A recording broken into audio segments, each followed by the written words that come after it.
දැන් කොහොමද තමාට දැනෙන්නේ මම කියන තැනයි මම කියන ඒ සංඥාව පිළිබඳව මොනවද වැටහෙන්නේ?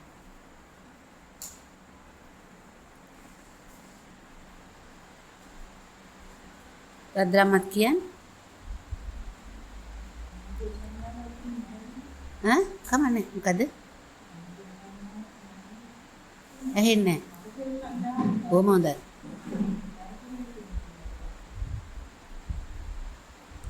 මම කියලා සංඥාවක් නැත්තම් නැවත ඉපදේද? නැවත ඉපදේද? මම කියලා සංඥාවක් නැහැ. හැබැයි මම හැදිච්ච සංඥාවට මොකද්ද කියන්නේ?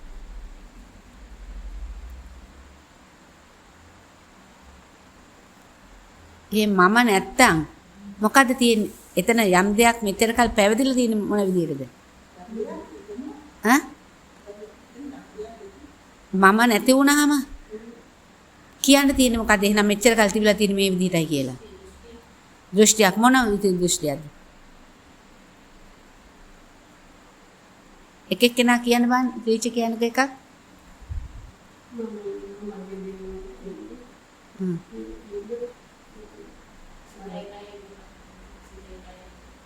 මම ඉන්නවා තියෙනවා කියලා ගත්ත මොකද්ද?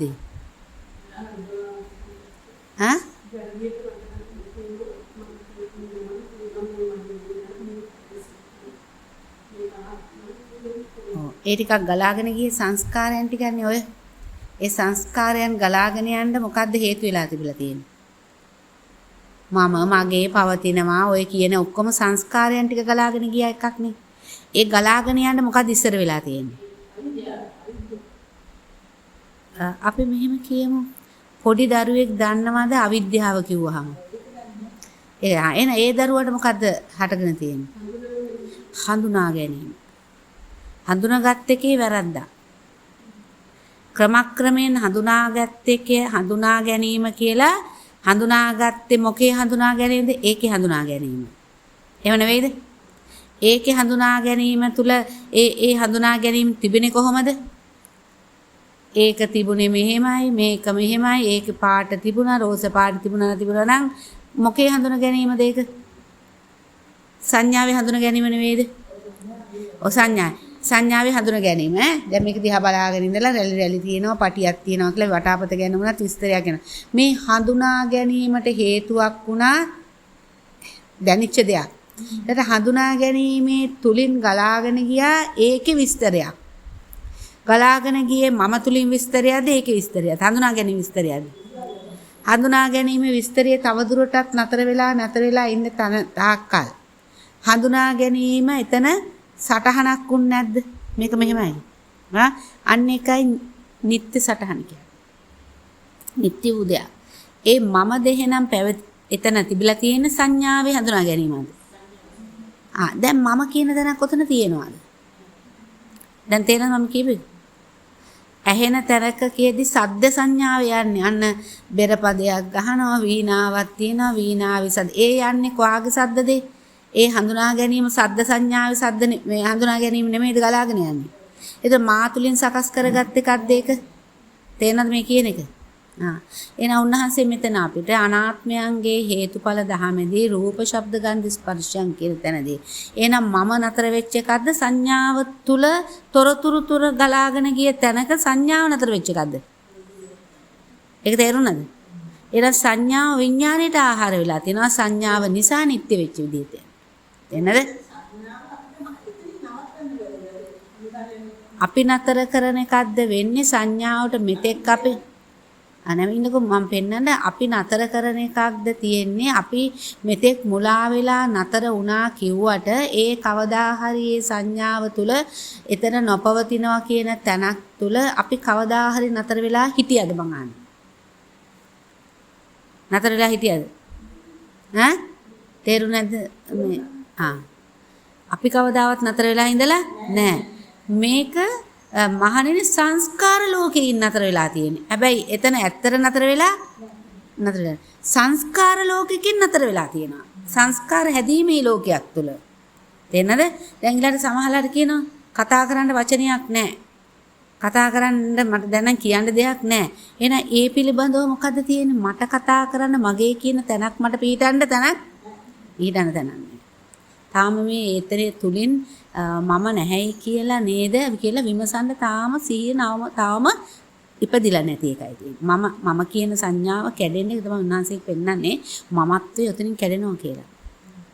මමයි මගේ ආත්මකොට ගත්ත සංඥාව. හරි. බුදු පියාණන් වහන්සේ නාම රූප දෙක ගැන කියනවා, අවිද්‍යාව තණ්හාව කියනවා, මමයි මගේ ආත්මකොට ගන්නවා කියලා කියනවා.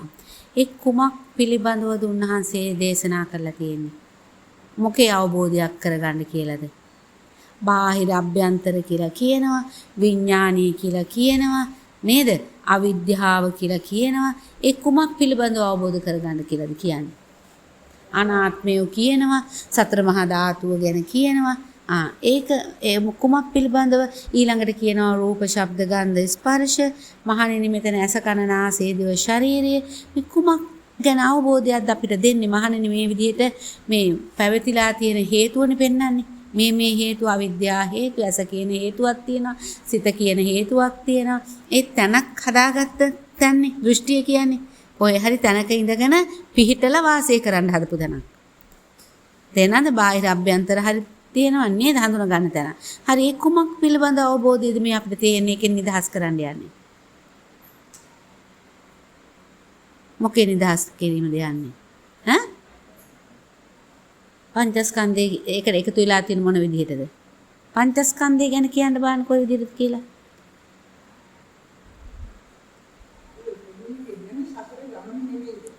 සසරක් කියන එකක් කවුද ගමන් කරලා තියෙන්නේ කවදාවත් මහණෙනි යාමද්ද ඒමද්ද නොකියමු.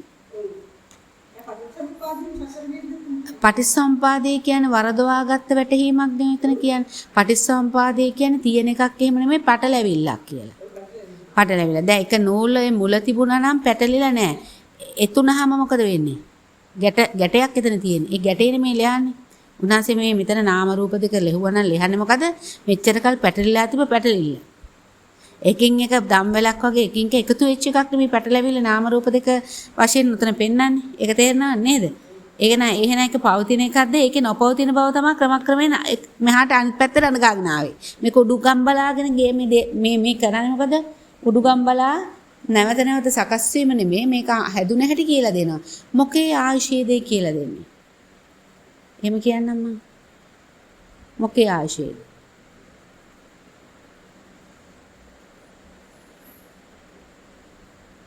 මේ ආශියක් තියනවද කියලානේ කියලා දෙන්නේ.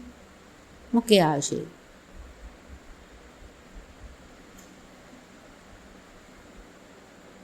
නාම රූප කියන්නේ කොයි හරි දෙයක්ද? අනාත්මය ආත්මය කියන්නේ කොයි හරි දෙයක්ද?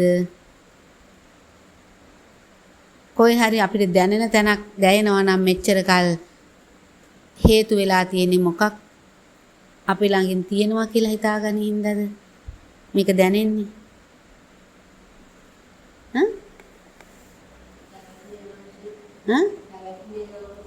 ඔව් මොකී පැවැත්මේද?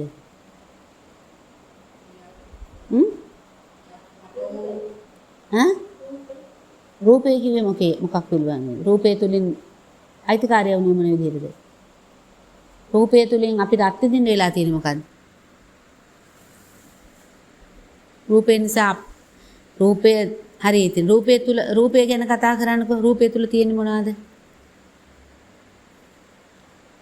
රූපය තුල තියෙන්නේ මොනවද? ඔව් සතර මහා ධාතුව කොහොමද මගේ ලෙසින් ආවේ? ඇයි අපිට මොකද සතර මහා ධාතුව තිබුණා නම් අපිට ප්‍රශ්නයක් නැහැ නේ. ඇයි ඒක මගේ උනේ කොහොමද? ඒ දැනීම තුලින් හටගත්ත හේතුව මොකද්ද අපි ළඟ තියෙන්නේ? අපිට දැන් අපි ඒකට උරුම වෙලා තියෙන්නේ මොකද්ද? අපිට ඒකට විඳින්න වෙලා තියෙන්නේ මොකද්ද? වෙනස මෙතන උද්පයන්නත් වෙන මෙතන වේදනාවක් තියෙනවා මහණෙනි. ඒකට වේදනාව හේතුව මේකයි කියලා පෙන්වන්නේ. වේදනාවක් නැද්ද? වේදනාවක් තියෙනවනේ. වේදනාවත් මොකද්ද මේ වේදනාව? මොකේ වේදනාවද තියෙන්නේ? හොඳටම තියෙන අය තමයි මේක ඉන්නේ.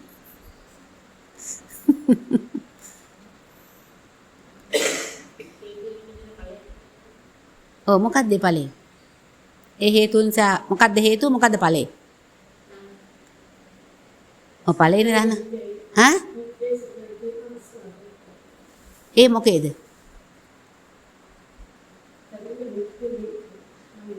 ඔව් ඒ ආසාදේ තියෙන ආසාදේ කොයි හරි තියෙනවා නම් මට ප්‍රශ්නයක් නැහැ නේ. ඇයි මේ මගේ වෙලා තියෙන්නේ? ඒ කුමක් හේතුද හින්දාද මේ? ඉතින් මොකෙන්ද අල්ලාගෙන ඉන්නේ? මොන කියන හේතුවක් මතද අල්ලාගෙන ඉන්නේ?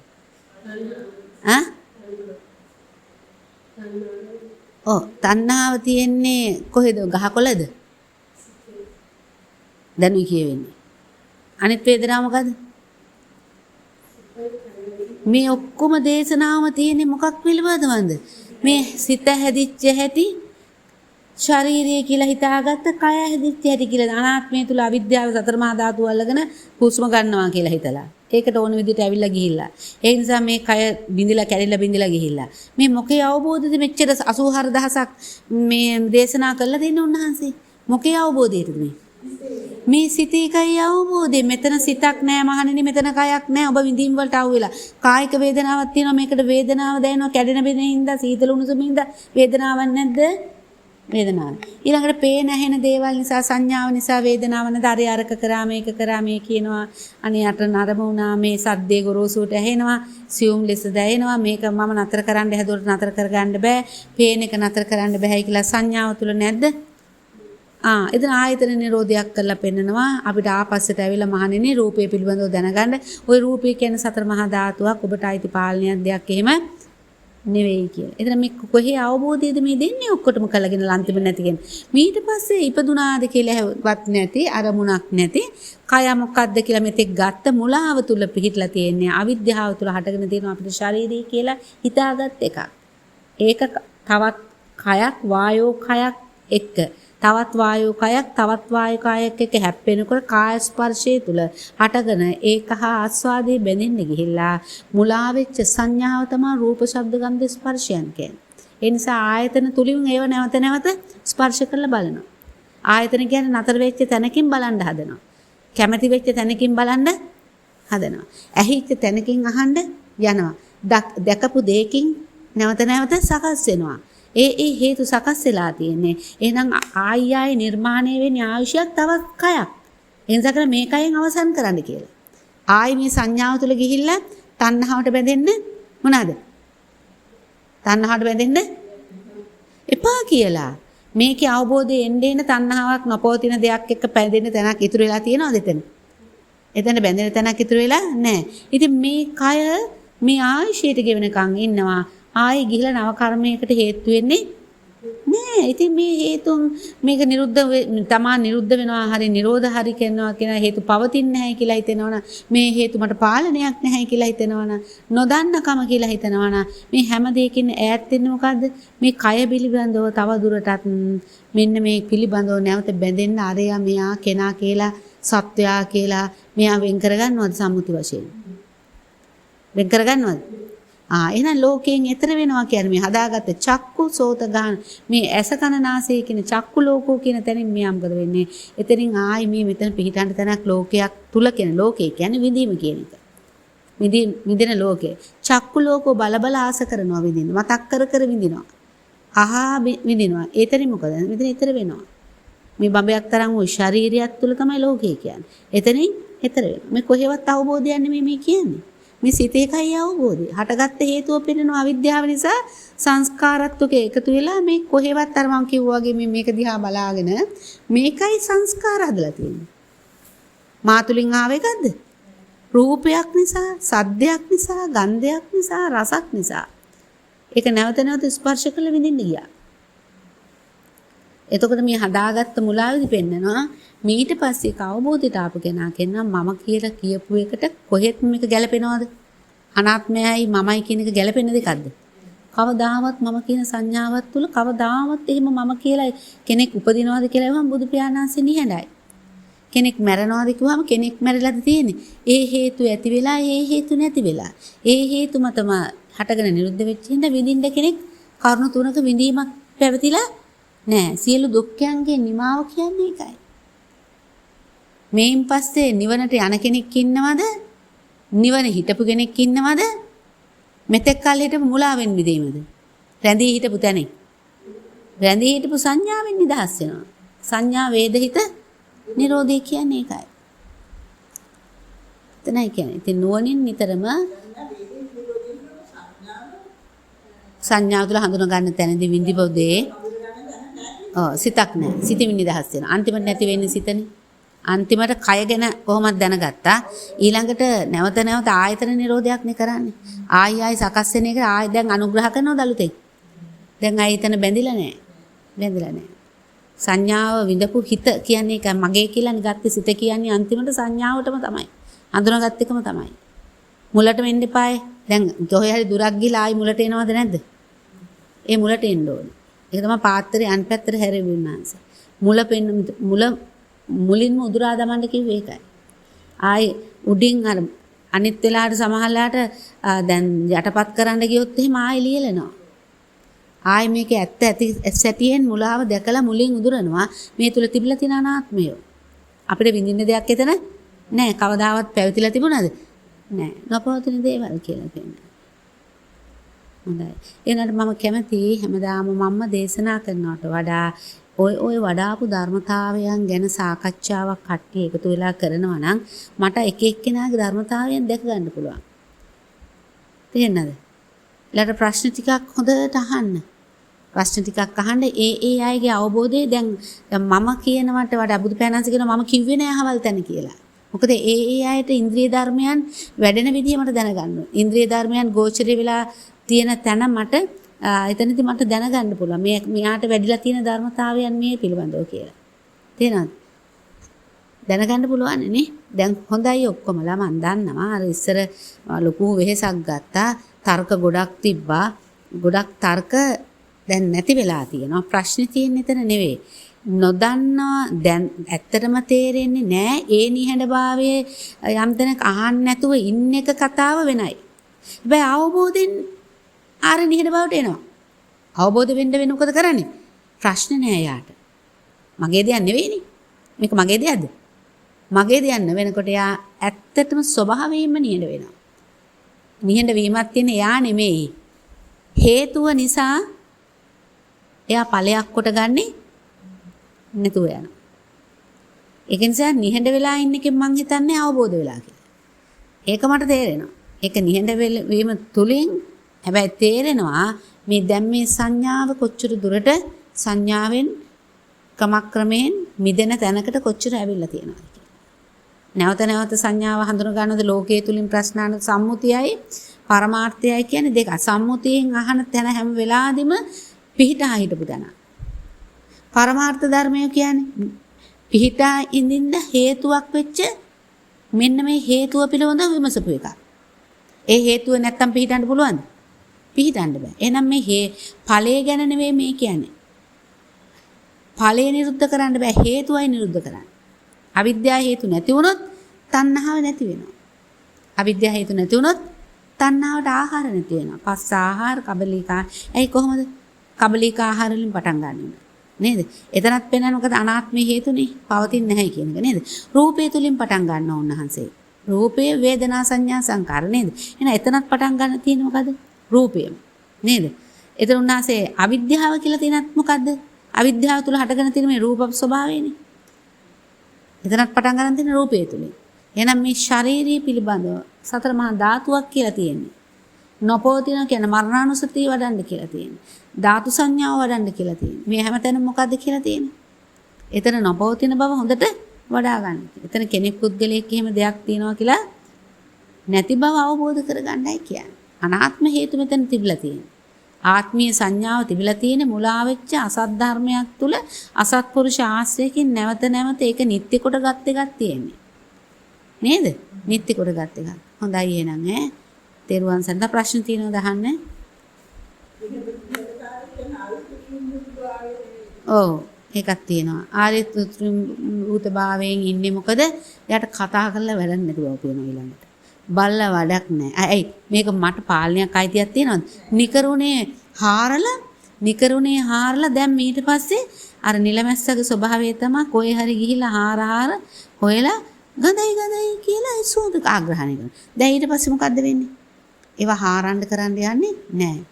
මේ ඇහැ පැවතිලා තියෙන ලෝකයේ පැත්තට. කොයි හරි සංඥාව පැත්ත තියෙන. හඳුන ගැනීමට. ඊට පස්සේ මොකද්ද සංඥාව නිරුද්ධ වෙන කියන්නේ ඒ මිදෙනවා. දැන් මේ හේතු හොයන තාක්කල් ඔබට නතර කරන්න බෑ. රූප තුල පවතින තාක්කල්, ශබ්ද තුල පවතින තාක්කල් ඒව නතර වෙනවද? නතර වෙන්නේ කොයි විදිහටද? නතර වෙන්නේ කොයි විදිහටද? ඒව නතර කරන්න යන්නේ නෑ. කොහොමද නතර වෙන්නේ එහෙනම්? ඒ කොහොමද නතර වෙන්නේ ඒකට? හා? මොන විදිහට සත්‍යද? හා? නැතුව. මානසිකාරය කරන්නේ නැතුවද මානසිකාරය වෙන්නේ නැතුව යනවද? යථා ස්වභාවය දකිනවා. යථා ස්වභාවය තුල දකින්නේ කොහොමද? ඒ කියන තැන්වල ඒ කවදාවත් මේ බැඳී ගිය තැනක් මිසක ඒ බැඳෙන්න තැනක් නෙවෙයි දැනගන්නවා. එතන බැඳෙන්න පිහිටන්න තැනක් නැහැ කියලා දානවා. කිසිවක් නොපිහිටි තැන. අර දැක්කද? ඒ නිවන. නොපිහිටි තැන. එතන පිහිටන්න තැනක් බැඳී යන්න තැනක් නැති වෙනකොට පිහිටන්නේ නැහැ. පිහිටන්නේ නැති හින්දා ඒ ගැන විස්තරයක් ඒයිද කතා වෙන්නේ? ඒ ගැන සංස්කාර නැති වෙනවා. එතන මේ සංස්කාර කවදාවත් නැති වුන්නේ නැත්නම් මොකද මේ කය අවසන් දැනට රූපයේ තුල හිටියට රූපයත් එක්ක සංඥාව මිදුනද? සංස්කාරය ඉතුරුනා හැමදාම. ඒ නිසා තව සංස්කාරයක් හදලා කොහේ හරි තැනක පිහිටියා. කැමැති සංස්කාරයක් ඇලෙන්න ගැටෙන්න එපා කිව්වේ. කැමැති සංස්කාරයක් අකමැති සංස්කාරයක්. එතන ඊට පස්සේ එතන පිහිටන තැන නැතුනම සංස්කාර හදයිද? අන්න ආරේ නිහෙන තෘෂ්ණම් බිදු කියන ආරේ නිහෙන බව. ආරි කියන්නේ සත්‍ය තුල නිහඬ වීමක් තියෙනවා. ඒවට හේතු හොයන්න යන්නේ නෑ. ඒව ගැන මේ ලෝකේ නතර කරන්න යන්නේ. හැබැයි ලෝකේ මෙච්චර කල් මගේ කියලා එකෙන් මිදෙනවා. දැන් මෙච්චර කල් රූප, ශබ්ද, ගන්ධ, ස්පර්ශයන් ලෝකේ මගේ කරගත්ත චක්කු ලෝකෝ. දැන් දකින්න ඒක මගේ ලෝකේ නතර කරන්න යන්නේ නෑ. සද්ද නැති කරන්න යන්නෙත් නෑ. හැබැයි නතර උනේ කොහොමද? ඒක මගේ කියලා ගත්ත බැඳීමෙන් නිදහස් වෙනවා. මමයි මගේ ආත්ම කොට ගත් එකෙන් නිදහස් වෙනවා. වේගය වැඩිද මම කියනවා? වේගය වැඩි නෑ නේද? නෑනේ. නැත්තම් තේරෙන්නෙත් නැහනේ නේද? දැන් මෙතන වැඩිද ඕගොල්ලෝ තැනක නතර වෙලා හිටියට නතර වෙන්න තැනක් නැතුණාම ඒක යන්නේ ඒක ගලාගෙන යනවා. එතන ඉතරයි තියෙන්නේ. දැන් බැරි වෙලාවත් කවුරු හරි ඒ ඇතුලේ මානසිකාරය කරොත් තමයි අර මොකද දන්නේ කිව්වේ කියලා හිතෙන්නේ. එහෙනම් වර්තමාන මොහොතේ එහෙම මිදිලා තින්නේ. එතන කෙනාට අපහසුයි. මේ මොහොතේ අනුගත කෙනාට දකිනවා මේක ගලා යෑමක් තියෙන්නේ. මේක ස්වභාවයෙන්ම ගලා යෑමක් තියෙන්නේ. මානසිකාරයේ හිතන්න කරන්න ගියොත් ඒක එහෙම පිටන්න තැනක් එයාට නෑ. එයාට තමයි එතනට එනකන් තමයි වර්තමාන මොහොතේ එනකන් තමයි ওই ප්‍රශ්න තියෙන්නේ. තේනද? ඒතර මෙයා ඉන්නේම කොහෙද මේ මොහොතේද පෙර නොදන්නාකම මොහොතකද? ඒක ගලප ගන්න හදනවා. ඒකයි පුංචි ළමයාට මේක ඉක්මනින් දැනෙන්නේ. පුංචි ළමයාට දැනෙන්නේ යාට ඉන්න තැන අත්දැකීමෙන් එයා හොයන්න යන්නේ නෑ. එයාට අත්දැකීම අඩුයි. එයා එතකොට එයාට ගොරෝසු සංඥාවල් නෑ. එයාට ඒ කියන එක ඉක්මනට යනවා. ඇයි අරක ගලව ගන්න නෑනේ. ඒක නාර පිරිච්ච කලයකට කොච්චර දැම්මත් සමානලාට පිට අර ගලනවා කියන. ඒනට හොඳයි. දැන් එහෙම ගොඩාක් අර ඒකට උත්තර දෙනවා අපි. දුන්නා වුණාට ඉස්සර වගේ සම්මුතිය තුල ආන්නේ නෑ. සම්මුතියක් නේ හැමතිස්සෙම ඇහුවේ. මේ ලෝකේ මේ සාමාන්‍ය ලාමක කතාවක් එතන තියෙන්නේ. ගාම්භීර ධර්මයට වෙනස්. ගාම්භීරය කියන්නේ ගැඹුරුයි කියන්නේ මොකද්ද?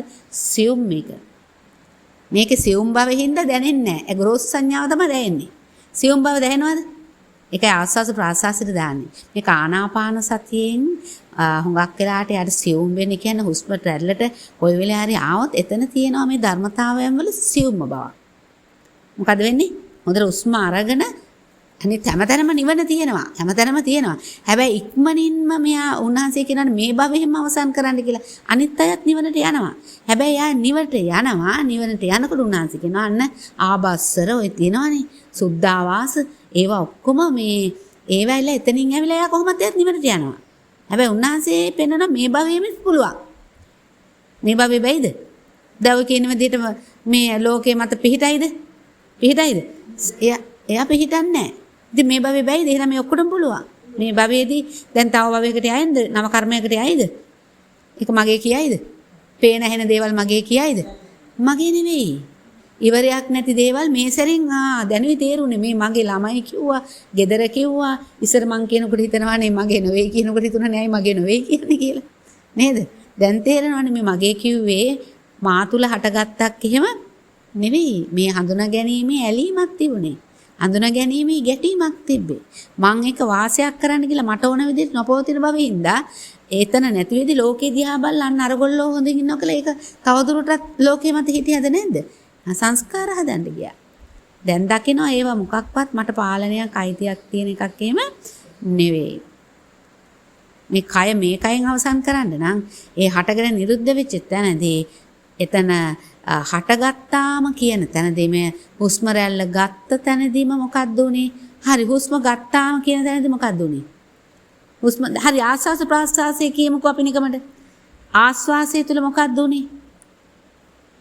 ආස්වාසය කියන්නේ වාතයක් දැනුණා කියන එකනේ. මොකක් හරි ශක්තියක් දැනුණා. දැන් ගහකට හුළඟ ආවම දෙපැත්තට යනවා. අපිටත් ආස්වාසය ආවම මොකද වෙන්නේ? අපි වැටෙනවද නැගිටිනවද? මොකද වෙන්නේ? ශක්තියට. බිමට වැටෙනවද? මොකද වෙන්නේ? ඒක දන්නේ නැති වුණාට වේගය අල්ලන්න නම් සංස්කාරවල මිදිලා බලන්න අපේ ළඟ තියෙන වේගයක්.